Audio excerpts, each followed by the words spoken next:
Third question. Then Kausalya Asvalayana asked, Master, this life, whence does it arise? How does it come to this body? How, after diffusing itself, does it abide here? How does it leave the body? How does it sustain the universe without and the universe within? The sage replied, Great are the questions you ask from me, but you are a great lover of Brahman, I will answer. Life comes from the spirit. Even as a man casts the shadow, so the spirit casts the shadow of life, and as a shadow of former lives, a new life comes to this body. As when a ruler commands his officials and appoints them cities to be ruled in his name, even so prana, the power of life, rules the other living powers of the body. Apana rules its lower regions. Prana itself lives in the eye and the ear and moves through the nose and the mouth. Samana rules the middle regions and distributes the life-giving offering of food.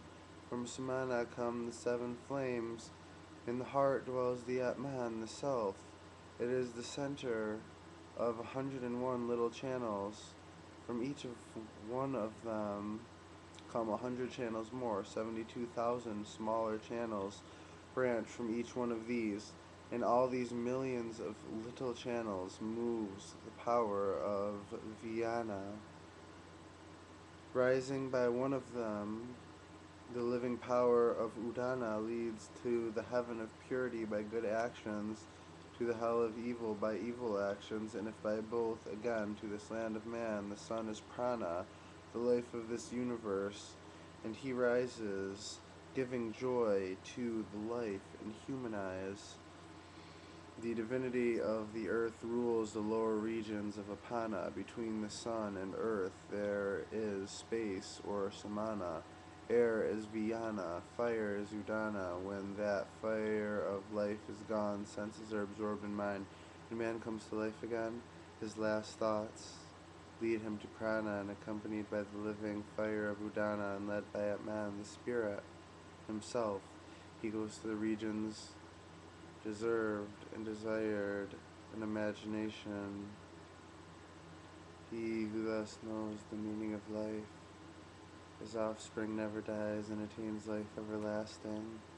There is a verse that says, He who knows the rising of life and how it comes to the body, how it abides there in its fivefold division, and knows its relation to the inner spirit, enjoys eternal life. In truth, enjoys eternal life. The Sauryayani Gargya, fourth question. Then Sauryayani Gargya asked, Master, how many powers sleep in man, and how many remain awake? Who is that spirit that beholds the wonder of dreams?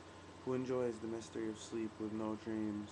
Who is that spirit on whom all others find rest? The sage replied, as when before darkness falls, the rays of the setting sun seem all to become one in its circle of light, though at the hour of sunrise they all spread out again, even so all the powers of the senses become one in the higher power of the mind. And a person does not see, hear, smell, taste, or touch, does not speak, receive, or give, move, or enjoy joys of love. Then people say he sleeps. But in the city of the body, the fires of life are burning. They sleep not. Apana is like the sacred home fire, forever kept burning from father to son. Vijnana is like the father of the self, for offerings to the ancestors. Prana is like the fire of the east, lit up by the home fire. Samana is like the Hotri priest, evenly distributing the two offerings of expiration and inspiration. The mind is the performer of the sacrifice in Udana. is its fruit, since every day it takes the mind in sleep to Brahman, the Almighty, and in dreams the mind beholds its own immensity. What has been seen is seen again, and what has been heard is heard again. What has been felt in different places or faraway regions returns to the mind again. Seen and unseen, heard and unheard, felt and not felt. The mind sees all, since the mind is all. But when the mind is overcome by its own radiance, then dreams are no longer seen. Joy and peace come to the body.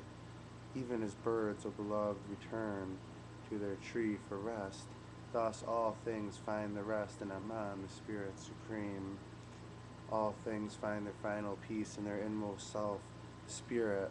Earth, water, fire, air, space, and their invisible elements, sight, hearing, smell, taste, touch, and their various fields of sense, voice, hands, and all powers of action, mind, reason. The sense of I, thought, inner light, and their objects, and even life, and all that life sustains.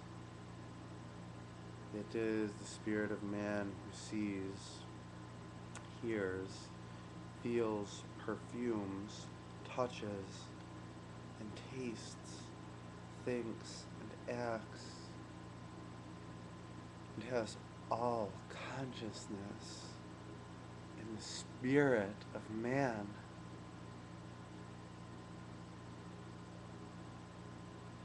Finds peace in the Spirit supreme and eternal.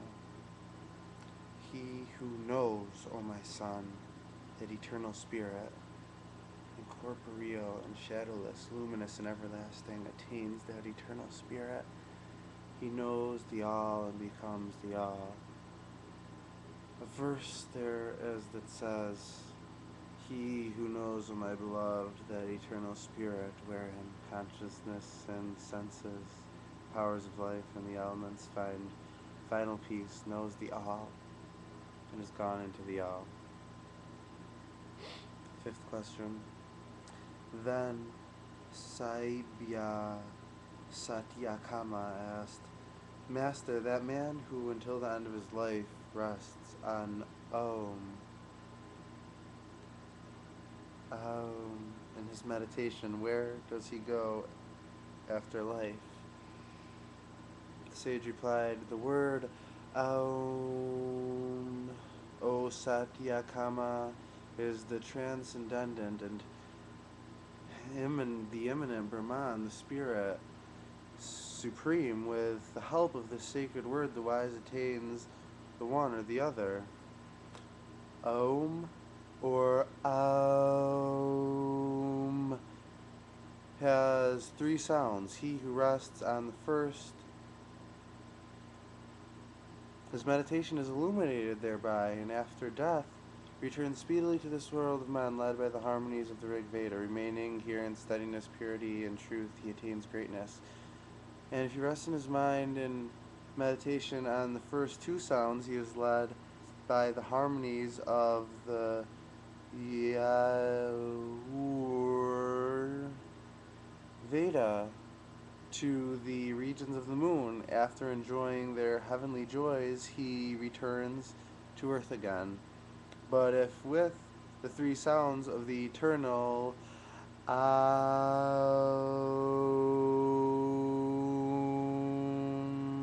he places his mind in meditation upon the Supreme Spirit, he comes to the regions of light of the sun. There he becomes free from all evil, even as a snake sheds its old skin, and with the harmonies of the Sama Veda he goes to the heaven of Brahma, where from he can behold the spirit that dwells in the city of the human body, and which is above the highest life. There are two verses that say, the three sounds not in union lead again to life that dies. But the wise who merge them in a harmony of union and outer, inner, and middle actions become steady. He trembles no more.